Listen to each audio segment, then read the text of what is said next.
हमारे मुल्क भारत की एक मशहूर बरादरी जो अभी तक बड़े ही पुरअमन अंदाज में जिंदगी गुजारने में शोहरत रखती थी, वो मेमन बरादरी मानी जाती थी। लेकिन अभी शहर हैदराबाद के हालिया एक वाकये में इनमें दरार के आसार नुमाया हो गए हैं। वाज़ेह रहे कि हर कम्युनिटी की तरह मेमन बरादरी की फलाह बहबूद की निगरानी के लिए भी हैदराबाद हलाई मेमन जमात और वर्ल्ड मेमन ऑर्गेनाइजेशन पेश रहती हैं। 12 रबीउल अव्वल की 12 तारीख को सरकार दो जहां सल्लल्लाहु अलैहि वसल्लम की मीलाद के मौके पर हुसैनी आलम के मेमन जमात खाने में दोनों तंजीमों से जुड़े अफराद के बीच एक जबरदस्त तनाज़ा देखने को मिला, और वो भी मिठाई वगैरह की तकसीम के मामले में। और इसके नतीजे में वर्ल्ड मेमन ऑर्गेनाइजेशन के चेयरमैन जवाद के जख्मी हो जाने की खबर मिली है, जिनकी हाल ही में ओपन हार्ट सर्जरी हुई थी। बस इससे साबित हुआ कि पुरअमन रहने वाली बिरादरियों में भी अब दरारें आनी शुरू हो गई हैं। हैदराबाद हलाई मेमन जमात का प्रेसिडेंट था, तो हमारे पास पैसे नहीं थे, तो हम वर्ल्ड मेमन ऑर्गेनाइजेशन के पास रुजू हुए। तो वर्ल्ड मेमन ऑर्गेनाइजेशन ने हमको बहुत मदद की। जो ए ब्लॉक है, ए ब्लॉक के अंदर बहुत मदद की और हमारा ए ब्लॉक बन सका। अब वर्ल्ड मेमन ऑर्गेनाइजेशन के ऑब्जेक्ट्स क्या है? वर्ल्ड मेमन ऑर्गेनाइजेशन का ऑब्जेक्ट एक ही है कि मेमन बिरादरी से गरीबी ख़त्म होना, ज़कात जो लेने वाला है वो ज़कात देने वाला बनना, जो बच्चों के शादियाँ नहीं हो रहे उनके शादियाँ होना, जो बीमार है उनका इलाज होना, इलिटरेसी ख़त्म होना, एजुकेशन में बच्चे आगे बढ़ना और कौम का नाम रोशन करना। ये मेमन WMO का ऑब्जेक्ट है कि भाई एमएन ऑब्जेक्ट है कि किसी भी हालत में मेमन दुनिया में कहीं भी हो, वो वहाँ का मेमन डेवलप होना, अपलिफ्टमेंट होना, बेरोजगार है उसको कारोबार में लगाना, उनको मदद करना पैसे से। अब ये सब WMO के ऑब्जेक्ट्स होने की वजह से आज WMO पूरी दुनिया में बहुत अच्छा काम कर रहा है और अल्लाह और उसके करम से बहुत मदद मिल रही है गरीब मेमन भाइयों को, मिडिल क्लास के मेमन भाइयों को, और सब डेवलप हो रहे हैं अल्लाह के फजल से। अब WMO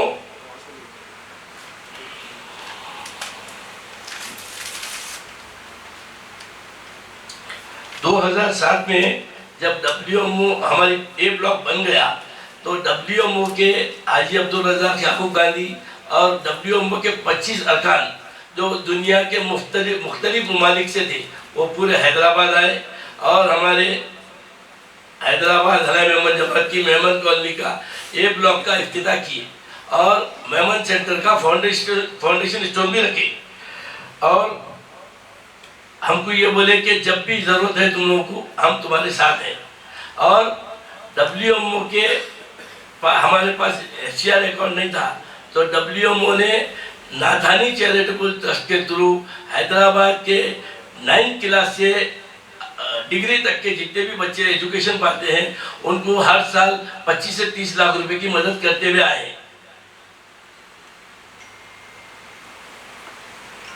एक ही वर्ष प्रेसिडेंट था इंडिया में, तो लोग बोले कि भाई एक आदमी काम नहीं कर सक रहा इंडिया में, तो 2 चैप्टर करे, north India chapter, south India chapter. South India में तेलंगाना, आंध्रा, कर्नाटक, तमिलनाडु, केरला आता है। तो 2019 में कि ये हुआ कि साउथ इंडिया चैप्टर को ये महसूस हुआ कि भाई WMO जो भी मदद कर रहा है वो आखिरी लेवल तक नहीं पहुंच रही है। तो WMO ने ये डिसाइड किया साउथ इंडिया चैप्टर ने कि 2019 में कि हर शहर में अपना एक कमेटी बनाई जाए।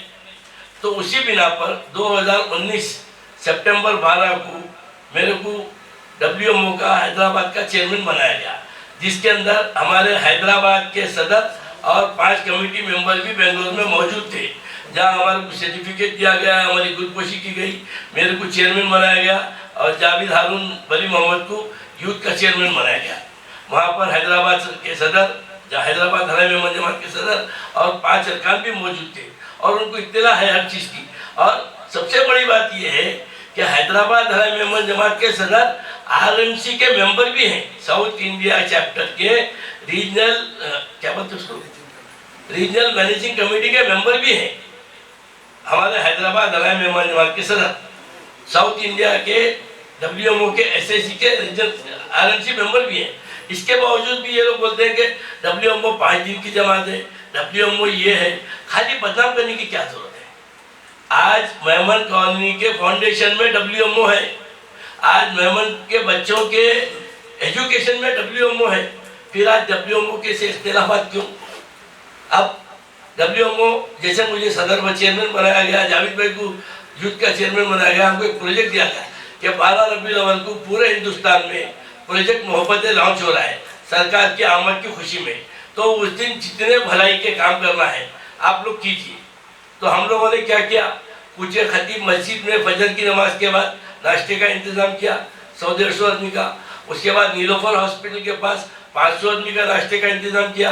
उसके बाद 600 बच्चे, 600 इन पेशेंट दवा खाने के अंदर वार्ड पे जो बीमार हैं उनको फ्रूट और पानी का बोतल दिया गया।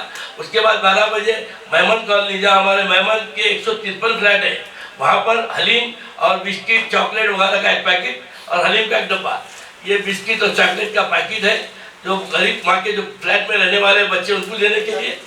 ये WMO का प्रोजेक्ट मोहब्बत है। और ये हलीम का डब्बा है, इसके अंदर हलीम भर के दी गई, 3 प्लेट हलीम आती है वो, ये दोनों को इस थैली में डाल के दिया गया। एक एक घर पे गए, खटका मारे, अस्सलाम वालेकुम, आज ईद मिलाद नबी है, आपको मुबारक, ये WMO की तरफ से तोहफा है। ये दे के सब लोग नीचे आ गए। आने के बाद हमारे हैदराबाद हराई मेंबर जमात के वाइस प्रेसिडेंट और उनके भतीजे आते हैं और हमारे WMO के यूथ के चेयरमैन, हमारे सीनियर कमेटी मेंबर WMO के अब्दुल रऊफ साहब से नाजेबा गुफ्तगू करते हैं और तुतुमा में करते हैं। उसके बाद इनको बोलते हैं आप ये बोर्ड क्यों लगाए, यहाँ परमिशन नहीं है, यहाँ बांटना कैसा। अरे अपने मेहमान भाइयों को देने के लिए परमिशन की क्या जरूरत है? और कभी हमको जरूरत नहीं पड़ी, ये बोर्ड क्यों लगाए, ये बोर्ड नहीं लगाना, बोर्ड को लात मार के गिरा दिए। उसके बाद बोले ठहरो आप।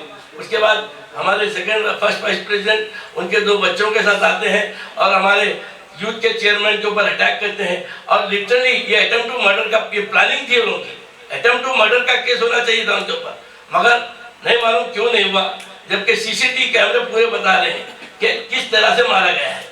हम उसकी मजम्मत करते हैं। हम सिर्फ एक ही बात कर रहे हैं कि भाई हमसे अगर कोई इख्तिलाफात है, हमसे कोई तकलीफ है तो हमसे बात करो। आप कौम को क्यों बीच में ला रहे हो, कौम को क्यों बदनाम कर रहे हो और कौम का नुकसान क्यों कर रहे हो? हम तो हमारी कौम का फायदा करने को आए हैं। WMO से नुकसान नहीं है, WMO से कौम का फायदा होने वाला है, तो कौम का नुकसान क्यों? अशरफ से कोई इख्तिलाफात है, जावी से कोई इख्तिलाफात है, रऊफ से कोई इख्तिलाफात है, या हमारी WMO के जितने भी मेंबर है किसी को इख्तिलाफात है, आके हमसे बात करो, हमको बोलो कि भाई ये इख्तिलाफात है। कौम को नुकसान पहुंचाना, ये काम होने से कौम बदनाम हुई, कौम का नुकसान हो रहा है, कौम को फायदा नहीं पहुंचेगा। WMO बोलेंगे कि ये क्या हो रहा है, आप कुछ काम नहीं करेंगे, हमको काम नहीं करेंगे, जिसका नुकसान हमारी कौम को होगा।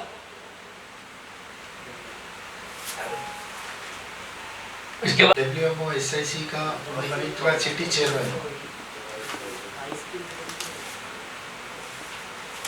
उस दिन हम पूरी रात जागकर खुदे खतीब मस्जिद से फजर के बाद से लेके उस्मानिया दवाखाने से लेके नीलोफर दवाखाने से लेके हम मेहमान कॉलोनी पहुँचे और वहाँ भी जो हमारा जो टास्क था वो पूरा मुकम्मल हो चुका था।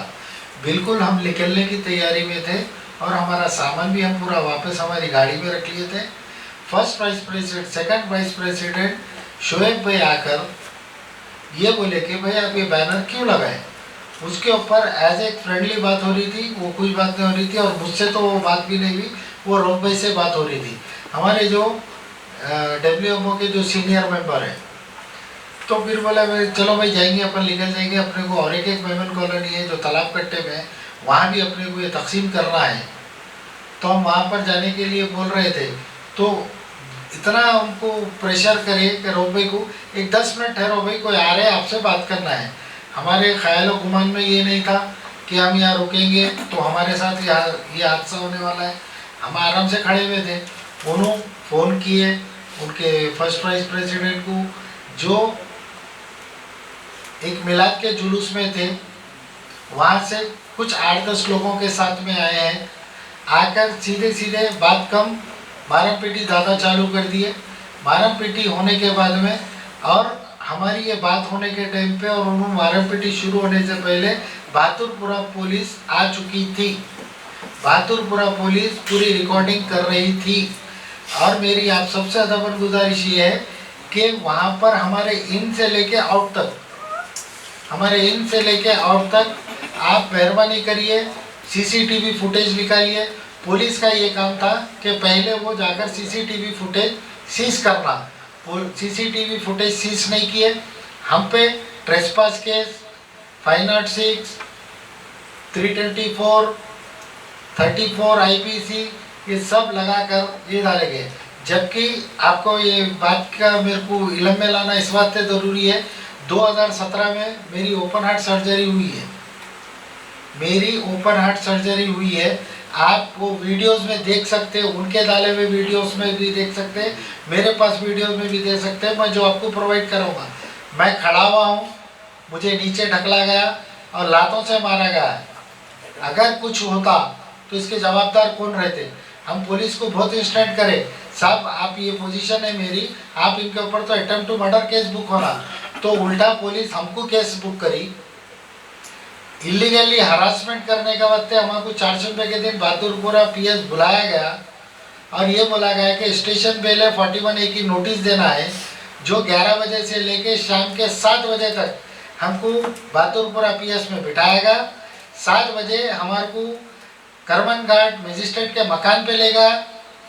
वहाँ पर ले जाने के बाद में मजिस्ट्रेट साहिबा ये बोले कि यहाँ तक आप इनको लाए क्यों, ये तो स्टेशन बेल भी, यानी कि हमारे पे इतना हरासमेंट किया गया है, इतना हरासमेंट किया गया है। हमारा WMO का इंटेंशन किसी को भी नीचा दिखाना या खुद ऊपर उठना नहीं है, ये एक भलाई का काम है। अगर ज़कात नहीं दे सकता हूँ, मेरे पास वक्त है, मैं वक्त ज़कात कर रहा हूँ, मैं मेरी कौम के वास्ते वक्त दे रहा हूँ। हमारा आने वाले संडे के दिन 24 तारीख को तुम्बे हॉस्पिटल के अंदर हमारा मेडिकल कैंप है, फ्री मेडिकल कैंप है मेहमान के लिए, जिसमें अमीर से लेके गरीब हर कोई आ सकता है। अगर वहाँ किसी को कोई मेजर प्रॉब्लम निकलेगा, हमारा इंटेंशन ये है भाई अगर आप ज़कात लेने के काबिल हैं तो आप ज़कात के पैसे से कराइए, नहीं आपको ज़कात नहीं ले सकते, आप वो काबिल नहीं है तो आप लीला पैसे ले सकते हैं। या आप ये बोल रहे हैं कि नहीं भाई मेरे को सिर्फ पैसे चाहिए, मैं आपको इंस्टॉलमेंट पे दूंगा खर्चे हंसना, हम उसके लिए भी तैयार हैं। और वहाँ अगर किसी को दवा लिखी जाती है तो 5 दिन की दवा भी मेडिकल भी हम फ्री दी जाएगा। ये हमारे को हैदराबाद जमात का इलेक्शन और WMO के इलेक्शन को कोई मतलब ही नहीं है, क्योंकि हम ये चाह रहे हैं कि हमारा मेंबर बनने की वजह क्या है। हम 3 मेडिकल हॉल सिटी के अंदर खोलने का हमारा प्रपोजल है, जिसके अंदर हायर जो पैसे वाले हैं उनको 30% डिस्काउंट मिलना, मिडिल क्लास वाले को 50% डिस्काउंट मिलना, लोअर जो BPL है उनको 70% डिस्काउंट मिलना। इसके लिए हमारे को ये वो फैमिली डिटेल्स पूरे होना चाहिए कि किस फैमिली में कितने मेंबर्स हैं। वो बायोमेट्रिक कार्ड, जैसे ही आप यूँ समझ लो अपने हैदराबादी लैंग्वेज में राशन कार्ड के ऊपर हेड ऑफ द फैमिली और उनके पूरे फैमिली मेंबर्स का नाम आता है।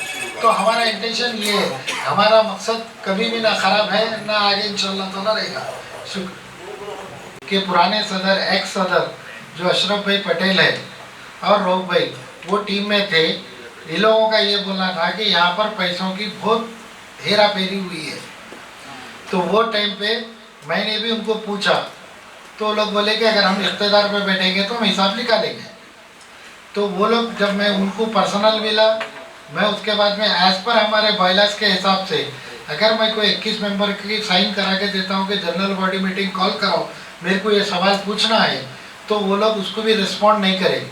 तो मैं रजिस्ट्रेशन ऑफिस में जहाँ सोसाइटी रजिस्ट्रेशन है वहाँ पर कंप्लेंट दिया, तो उनके पास से मेरे को रिप्लाई आया कि ये बॉडी कुछ नहीं, मतलब हम नहीं कर सकते, हमारे पास इतना मैन पावर नहीं है, you can go to the court of law. मेरी OP 2655 2017 में 18 में मैंने फाइल की। एक दूसरी रिसेंटली OP 54 ऑफ 2019, ये एज पर हमारे बायलाज से 1 साल का इलेक्शन है, 3 साल हो चुके हैं, आप नहीं कर रहे हैं। और तीसरी और अहम बात जो आप पूछना चाह रहे हैं कि इसके अंदर कुछ है, एक्चुअली मेरे को जो समझ में आया है जमात का झगड़ा नहीं है, ये सबका ईगो का झगड़ा है। कहीं ना कहीं सब एक दूसरे से कारोबार में रिलेटेड है, कहीं ना कहीं ये पैसों के लेन देन का है, किसी को किसी से कोई पर्सनल है जो पूरी जमात के कंधे पे रख के बंदूक चलाई जा रही है। और इसमें ओवरऑल अगर हम बॉटम लाइन जा रहे हैं तो सिर्फ और सिर्फ हमारी कौम का नुकसान हो रहा है। अगर आप ये देख सकते हैं के एक कमेटी के उनके member Rafiq Patel BBN news के ऊपर ये बोल रहे हैं कि पुरानी कमेटी चोर। तो मैं आपको ये बताना चाह रहा हूँ, वो पुरानी कमेटी के 8 से 10 मेंबर आज ये प्रेजेंट बॉडी के अंदर है, जो कि पूरे टॉप पोस्टों पे है। President, first vice president, second vice president, general secretary, treasurer, joint secretary और वर्किंग कमेटी के 4 मेंबर, ये 10 मेंबर वो पुरानी टीम के। तो आप क्या बताना चाह रहे हैं? अगर पुरानी कमेटी चोर तो वो पुरानी कमेटी के लोग यहाँ पर आ गए तो साफ हो गए। अगर आप गुनहगार नहीं होंगे, कसूरवार रहेंगे कहीं ना कहीं। अगर आप देख के भी अगर कुछ नई बात करे होंगे, उसके भी आप गुनहगार होंगे। हमारा उसके बावजूद भी हम फिर आपसे अपील कर रहे हैं, हमारा इंटेंशन किसी को नहीं था। ये बात बोलने की वजह आपके सवाल के ऊपर मेरे को ये जवाब देना पड़ा, नहीं तो मैं ये नहीं चाह रहा था कि मैं इन्हें के सामने खड़े रह के कपड़े उतारूँ, क्योंकि उन पे एलिगेशन लगाना मैं अपने आप पे लगा रहा हूँ, क्योंकि मैं भी वही कम्युनिटी से बिलोंग करता हूँ। वही तो मालूम है, लेकिन मैं भी वहाँ मौजूद था स्पॉट पे। मेरे से कोई लड़ाई झगड़ा नहीं हुआ, लेकिन जरूर पुलिस स्टेशन में एवन मेरे को बनाया गया। कोई भी चीज एक मालूम हो तो ये मालूम होगा, कोई अच्छा काम कर रहे हैं तो क्यों अटैक होता। देखिए, हम सामने वाले के दिल में झांक के तो नहीं देख सकते कि क्या है। हो सकता है वो लोगों को हम हमारा WMO पसंद नहीं आ रहा है, जबकि पूरे मेंबर्स तकरीबन मेंबर्स WMO के मेंबर है। उसमें पुलिस को मैनेज करके वन साइड केस।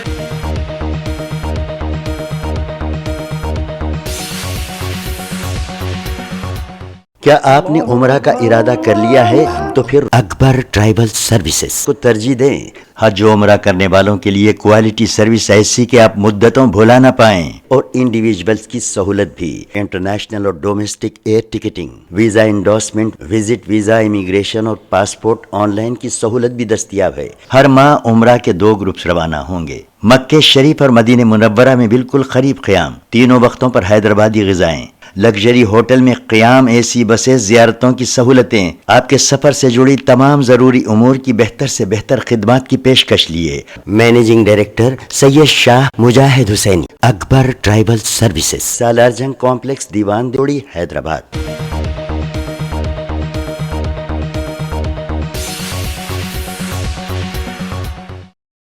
तेलंगाना के वजीर टी श्रीनिवास यादव ने आज एक तकरीब में गवर्नमेंट स्कीम के तहत मछेरों में सैकड़ों मछलियां मुफ्त में तकसीम की और बतलाया कि तेलंगाना के वजूद में आने के बाद ये पहली हुकूमत है जिसने ऐसा किया है। इससे कबल पसमानदा तबकात का कोई पुरसान हाल ही नहीं था। और तो और हुकूमत ने सब्सिडी पर सारे मछेरों को गाड़ियां भी देने का मंसूबा बनाया है ताकि वो अपने कारोबार को अच्छी तरह से निपटा सके। इस तरह से हुकूमत का आगे मंसूबा भी है कि ज़िले करीमनगर में एक बड़ी फिश सुपरमार्केट का क़याम अमल में लाए। आखिर में उन्होंने ये कहा कि अनकरीब फिशिंग सोसाइटीज़ के इंतखाबात का एहतमाम किया जाने वाला है और इस तरह से हर ज़िले में इस सोसाइटी को कायम करते हुए इनको भी नुमाइंदगी का मौका दिया जाएगा।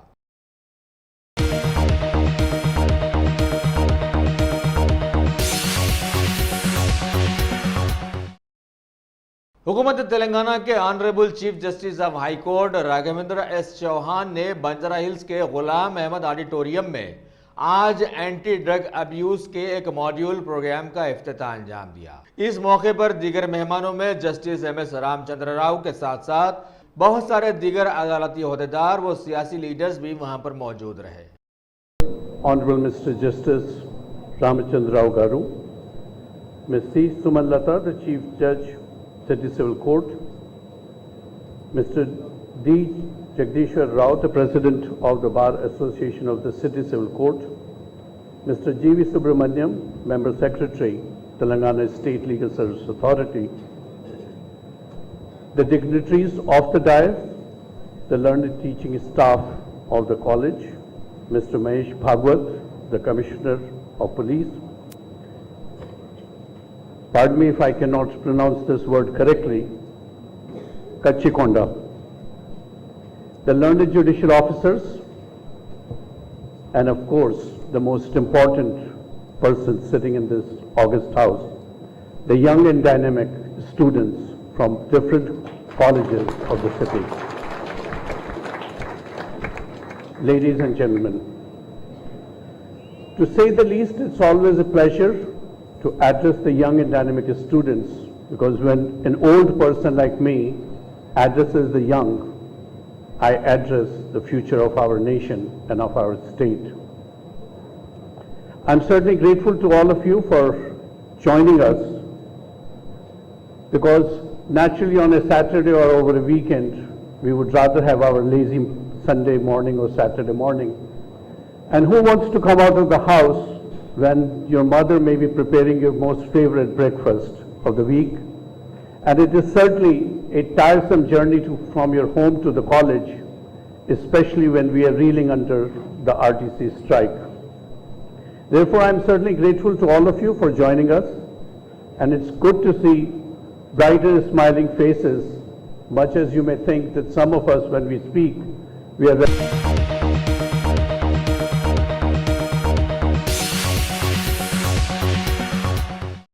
टीएसआरटीसी वर्कर्स की हड़ताल 43वें दिन में दाखिल हो जाने के मौके पर आज SC/ST से जुड़ी मशहूर मादिगा तंजीम MRPS के कौमी सदर कृष्णा मादिगा ने CPI के लीडर्स के साथ आज एक जॉइंट प्रेस मीट में TRS हुकूमत की सख्त मजम्मत करते हुए बतलाया कि CM KCR ने इस तरह से हिटलर के दौर की डिक्टेटरशिप की यादें ताज़ा करवा दी हैं। RTC से हुकूमत को काफ़ी फ़ायदा रहता है, इसके बावजूद भी इसे प्राइवेट कर देने का मंसूबा बनाया गया है, जबकि इस ज़िम्मे में सारे वर्कर्स हड़ताल पर चले गए, इनका कोई पुरसानी हाल नहीं है। आवाम के वोटों से मुंतखब होने वाली जमहूरी हुकूमत का फरीज़ा होता है कि वो आवाम की भलाई के प्रोजेक्ट्स सोचे, ना कि अपने ख़ानदान की भलाई की बात सोचे।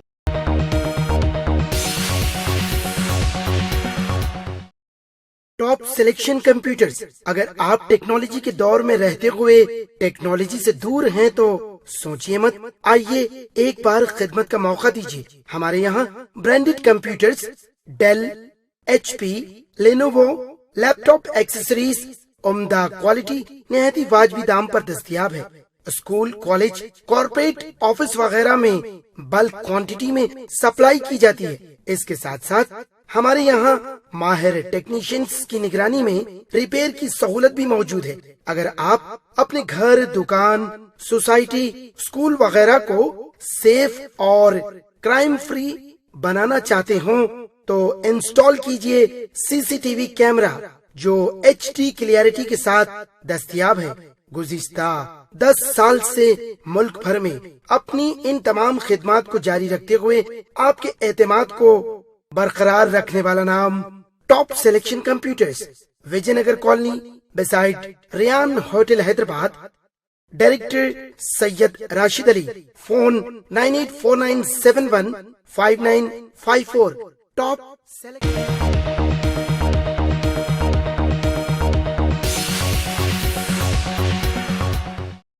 तेलंगाना के जिले वरंगल से जुड़े हरमकुंडा के वाकर एसोसिएशन के ज़ेर एहतमाम जिला पुलिस कमिश्नरेट की शी टीम की जानिब से आज एक अवामी शऊर उजागर प्रोग्राम रखा गया, जिसके मेहमान खुसूसी वहां की शी टीम के इंस्पेक्टर श्रीनिवास ने मेहमान खुसूसी की हैसियत से शिरकत करते हुए बतलाया कि मुकामी खवातीन, कॉलेज या स्कूल की लड़कियों को हिरासा या उनके साथ बदसलूकी करने वालों के खिलाफ में महकमा पुलिस सख्त कार्रवाई करेगा और अगर जरूरत पड़ी तो इनके खिलाफ में निर्भय एक्ट को भी लगाया जाएगा। इस मौके पर इंस्पेक्टर ने आगे बतलाया कि इस प्रोग्राम का मकसद वरंगल कमिश्नरेट की खवातीन को भरोसा दिलाना है।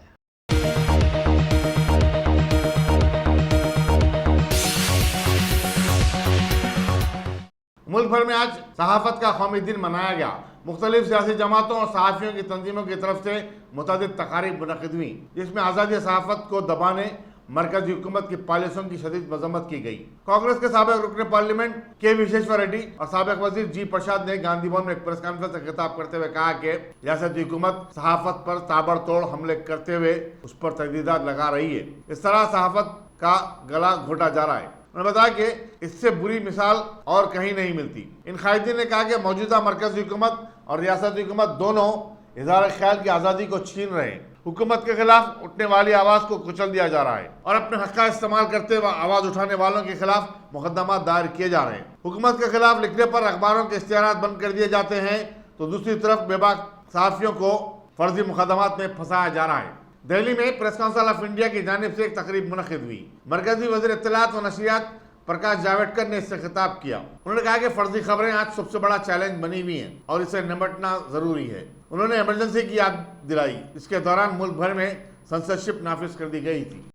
आज के कार्यक्रम में उपस्थित सभी सम्मानीय अतिथि जिनको विभिन्न पुरस्कारों से नवाजा जा रहा है, भाइयों एवं बहनों,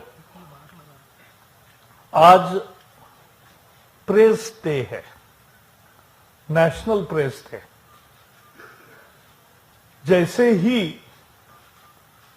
प्रेस शब्द आता है तो जुड़ा हुआ शब्द आता है प्रेस फ्रीडम, यानी नेशनल प्रेस फ्रीडम डे अगर कहेंगे तो भी बुरा नहीं है। और इस देश में आजादी के बाद, क्योंकि ब्रिटिश जमाने में संपादकों को एडिटोरियल लिखने के लिए 6 साल या 10 साल भी जेल का सजा दी थी। आजादी के बाद ये खत्म हुआ, एक तरह से प्रेस समाप्त आजाद हुआ, लेकिन एक ही बार उस पर आंच आई 1975 में। मेरे पिताजी लोकमान्य तिलक जी के केसरी में पत्रकार थे। 25 जून को उनका नाइट शिफ्ट था और वो 26 को सुबह घर आते ही उन्होंने कहा कि आज तो अजीब हो गया। एक पुलिस अधिकारी आकर बैठा और उसने कहा सारे न्यूज पहले मुझे दिखाना है, वो देखकर हम मंजूर करेंगे, वही न्यूज जाएंगे। तो वो एक गुस्सा जाग उठा उसके खिलाफ, क्योंकि यह आजादी खत्म करना यानी विचार की आजादी, बाकी स्वतंत्रता खत्म करना जैसा था। और इसलिए हमने लड़ाई लड़ी। विद्यार्थी परिषद के हम कार्यकर्ता थे, नेता थे उस समय, और हमने लड़ाई लड़ी और देश के लाखों लोगों ने लड़ी। उस समय के विपक्षी दल तो थे ही, राष्ट्रीय स्वयंसेवक संघ के कार्यकर्ता बहुत बड़े पैमाने पर बाहर आए उस आजादी को एस्टैब्लिश करने के लिए। दिखाया, एक धाड़स दिखाया, लेकिन अनेक समाचार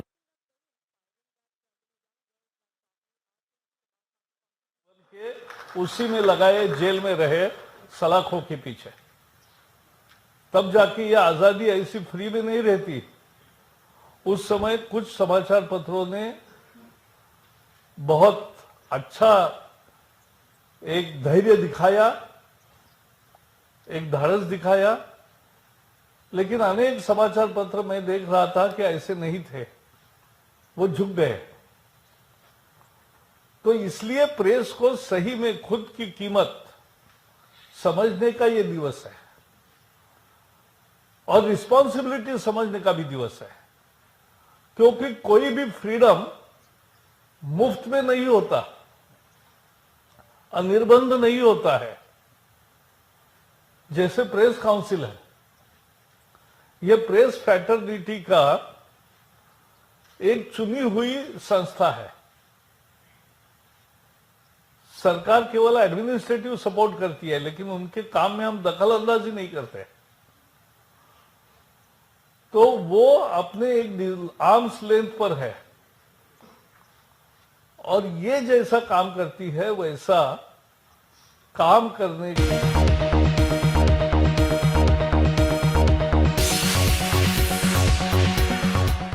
अगर आपने हमारे चैनल को सब्सक्राइब नहीं किया है तो आपको यहाँ सब्सक्राइब बटन दिख रहा है, उसे क्लिक करिए और सब्सक्राइब कीजिए और साथ ही साथ बेल आइकॉन को भी क्लिक करिएगा, जिससे कि आपको ताज़ा अपडेट मिलते रहें।